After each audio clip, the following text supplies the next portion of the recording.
اعظم نواز شریف اور ان کے خاندان کے خلاف اور حقائق کو مسخ کیا گیا، حقائق کو چھپایا گیا اور غلط طریقے سے چیزوں کو عدالت عظمیٰ میں جمع کرایا گیا ہے۔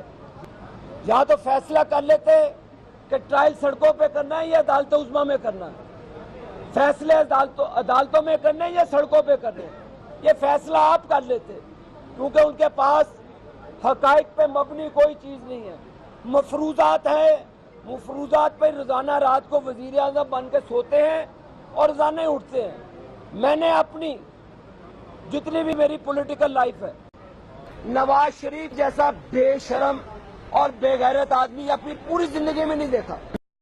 10 سال آپ نے اپنے ناخلق والد پرویز مشرف کے ساتھ مل کر نواز شریف کا احتساب کیا۔ آپ نواز شریف کو چھوڑ گئے، آپ نواز شریف کو دنیا کا سب سے بہترین انسان کہنے والے تھے۔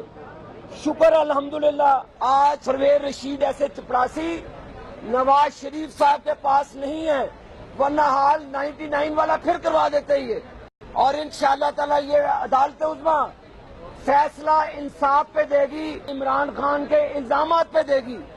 ہم انشاءاللہ تعالی عدالت عظمیٰ پر اور عدالت عظمیٰ کے تمام آنریبل ججز پر اعتماد کا اظہار کرتے ہیں۔